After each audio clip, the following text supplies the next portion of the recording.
Hello friends, welcome to Priya's kitchen. இன்னைக்கு நம்ம பார்க்க போகிற ரெசிபி பச்சை மிளகா முள்ளங்கி சாம்பார். இது என்ன பாட்டியோட ரெசிபி. என்னோட ஸ்டைலில் எப்படி பண்ணலான்னு பார்க்கலாம். இதுக்கு ஒரு மண் சட்டியில் தண்ணி ஊற்றி அது தண்ணி நல்லா கொதிக்கிறப்போ ஒரு கைப்பிடி அளவு சின்ன வெங்காயம், ஒரு கைப்பிடி அளவு தக்காளி, ஒரு 3 முள்ளங்கி ரவுண்ட் ரவுண்டாக கட் பண்ணி சேர்த்துக்கோங்க.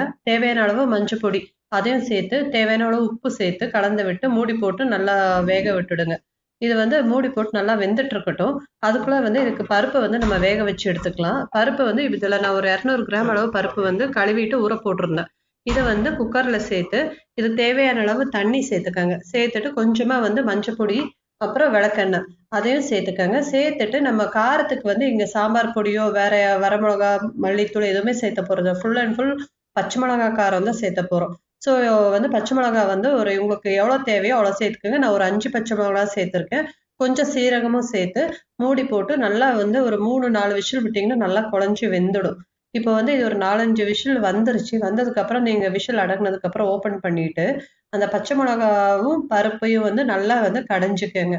அந்த பச்சை மிளகா வந்து சுத்தமாக வந்து பீஸ் பீஸாக இல்லாமல் அந்த பருப்போடு நல்லா மசிச்சு எடுத்துட்டு இந்த பருப்பை இப்போ பிளெண்டரை வச்சு நான் ஹேண்ட் பிளெண்டரை வச்சு யூஸ் பண்ணி நல்லா மசிச்சுட்டு இருக்கேன். இந்த மசிச்ச பருப்பை வந்து நம்ம காய் வந்து ஆல்ரெடி வெந்திருக்கான்னு பார்த்துக்கலாம். இப்போ காய் வந்து சைட் பை சைடு வந்து வெந்துருச்சு. இப்போ தேவையான அளவு சாம்பாருக்கு தேவையான அளவு புளி வந்து சேர்த்துக்கோங்க. சேர்த்து அந்த கொதிச்சுட்டு இருக்கிறப்போ இந்த பருப்பும் அப்புறம் பச்சை மிளகா வந்து நம்ம கடைஞ்சி வச்சிருக்கோம் இல்லையா, அதை இது கூட சேர்த்துட்டு நல்லா கொதிக்க வச்சீங்கன்னா சாம்பார் வந்து சூப்பர் டேஸ்டியா இருக்கும். நீங்க தண்ணி வந்து உங்களுக்கு சாம்பார் வந்து எந்த அளவுக்கு உங்களுக்கு திக்கா இருக்கணும் இல்ல தண்ணியா இருக்கணும்னு பார்த்து அதுக்கு தகுந்த மாதிரி கன்சிஸ்டன்சியை வந்து நீங்க அட்ஜஸ்ட் பண்ணிக்கீங்க. இப்போ வந்து இந்த அளவு கொதிச்சதுக்கு அப்புறம் லாஸ்ட்ல கொத்தமல்லி தழையை வந்து தூவிட்டீங்கன்னா சூப்பரா வந்து சாம்பார் ரெடி ஆயிடும். இதுக்கு வந்து லாஸ்ட்ல கொஞ்சமா வந்து நம்ம தாளிப்பு மட்டும் கொடுத்துக்கலாம்.